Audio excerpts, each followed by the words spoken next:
Let me give you a few tips on good communication. Because to be able to get along well with others, to be able to work well with others, to be able to live well with others, you must be a good communicator. Number one, have something worth saying. Interest, fascination, sensitivity, and knowledge. Number two, now that you've got something worth saying, number two is say it well.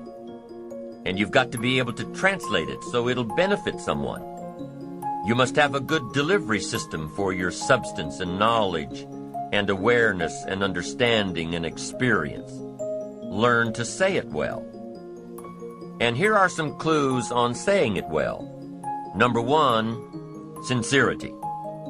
The best communication occurs when both people are sincere, one sincerely wishing to learn or listen, and the other sincerely wishing to share. Number two in saying it well is repetition.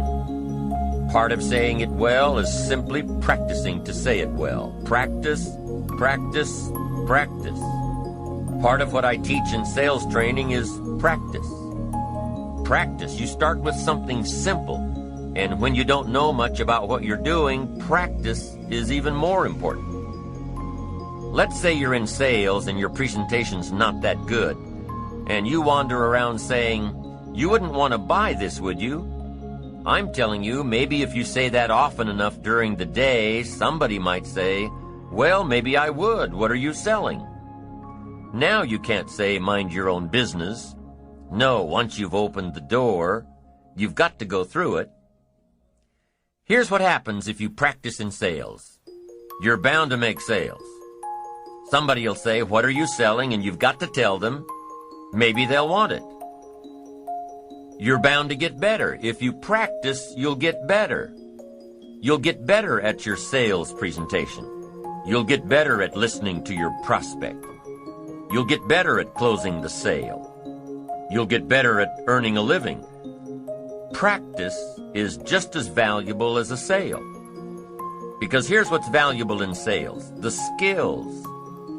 The sale will make you a living. The skills will make you a fortune. So, practice your presentation and your ability to communicate what you know. The people out there who say, "No, I wouldn't care for any," are just as valuable. Why? Because they took the time to let you practice your presentation. And especially when you're just getting started, you might want to pay them to listen to you practice while you stumble around. So, be thankful for the no's. Practice helps you develop skills. Skills make labor more valuable. If you just sell, you can make a living. If you skillfully sell, you can make a fortune. If you just talk, you can hold a family together. If you skillfully talk, you can build dreams and the future. The difference is skill. You can cut a tree down with a hammer, but it takes about 30 days. If you trade the hammer for an axe, you can cut the tree down in about 30 minutes. The difference between the 30 minutes and 30 days is the tool. And your best communication tool is your skill. So practice to get the skill of saying it well. Part of saying it well is sincerity. The next part is repetition. Now here's another part of saying it well: brevity. Sometimes you don't need too much, just enough. The more you know, here's what I found out. The more you know, the briefer you can be. Because you can learn to make words more effective. Jesus was brief when he was putting his team together. He just wandered around the countryside, and every once in a while he'd see somebody he wanted on his team and said, "You follow me." Now that's short. That's brief. Now, why could Jesus be so brief and yet be so effective? Here's what I think. For all that he was that he didn't have to say. For all that he was that he didn't have to say. When you become bigger, when you become wiser, when you become stronger, you become a person of better reputation, so that when you arrive, maybe your reputation has preceded you. And when you get there, You don't have to say much.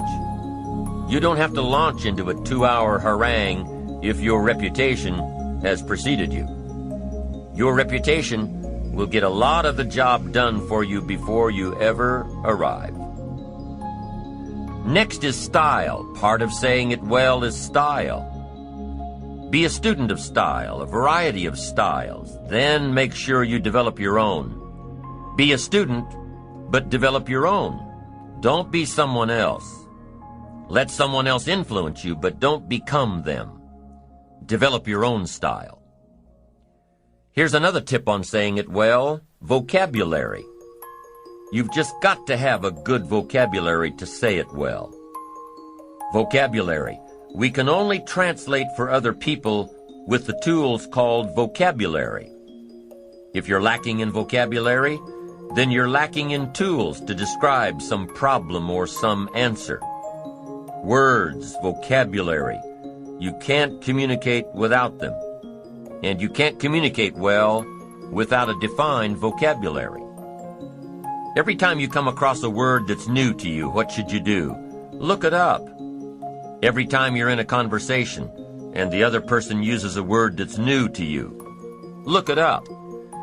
Now, most of the time you can figure out the meaning of a new word by how it's used. But if you can't, make sure you hold your response until you know for sure.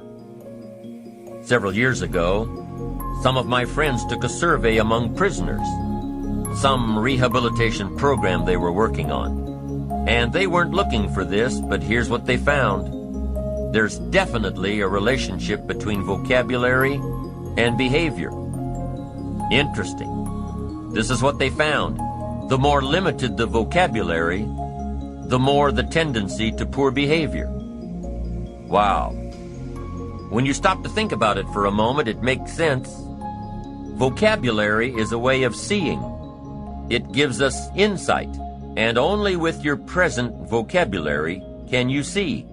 You can't use tools you don't have to see, to create light, understanding, awareness, comprehension, perception, vision.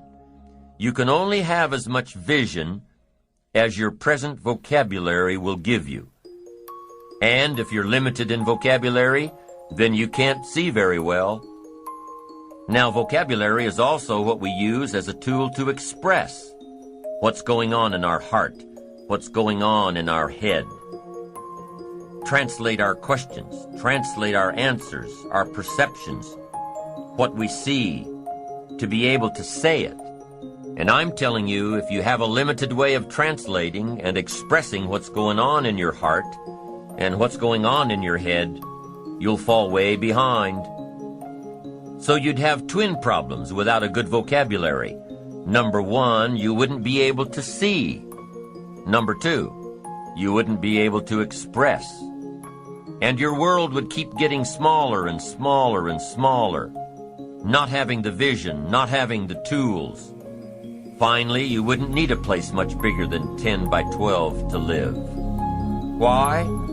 That's about as big as some people's world is.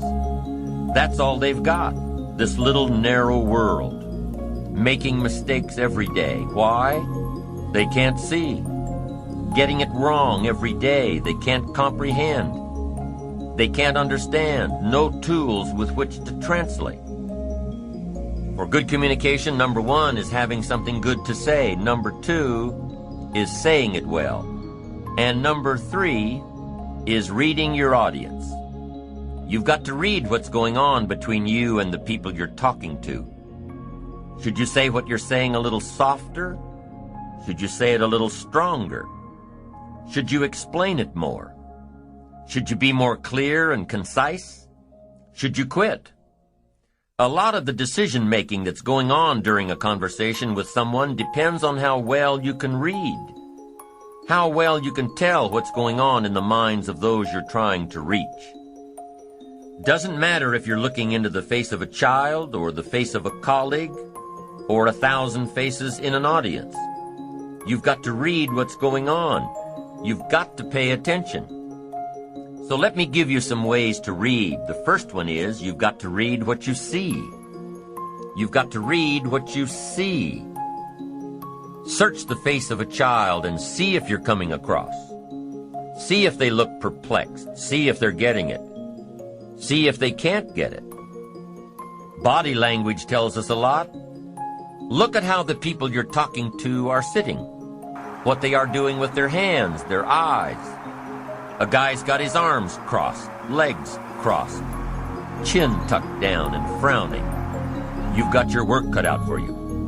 This guy's not going to be easy to reach. The lady's standing up from behind her desk. You've got to hurry. She's not going to listen to much more. You've probably got to pick up the pace and get down to it. So the first one is read what you see. Here's the second one. Read what you hear. You've got to be a good listener to be a good communicator. Get some feedback.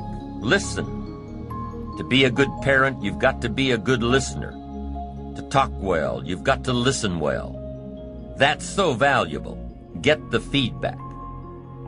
Now what you hear may help you change gears. Be a little stronger. Be a little softer. Find a different illustration. This one isn't working. Search for another way to say it. Become sensitive to someone else's words. Not just by preparing to talk when the other person's through. Listen. Pick up those signals that the feedback of words gives us. Now, here's the third way to read your audience, and that is to read how you feel. Emotional signals. You've got to learn to pick those up. Pick up those feelings. Women just seem to have this part built in. Men can learn it, but women haven't. Woman says it doesn't feel right. Just doesn't feel right. Man says, what does that mean? It doesn't feel right. She says it's something. He says something, something. What is this something? She says, I'm telling you, something doesn't feel right. Now, men can learn it, but women haven't. Learn to read your emotion. Learn to read what others are feeling so you can adjust your communication, so you can adjust your approach, so you can get your message across, so you can communicate well.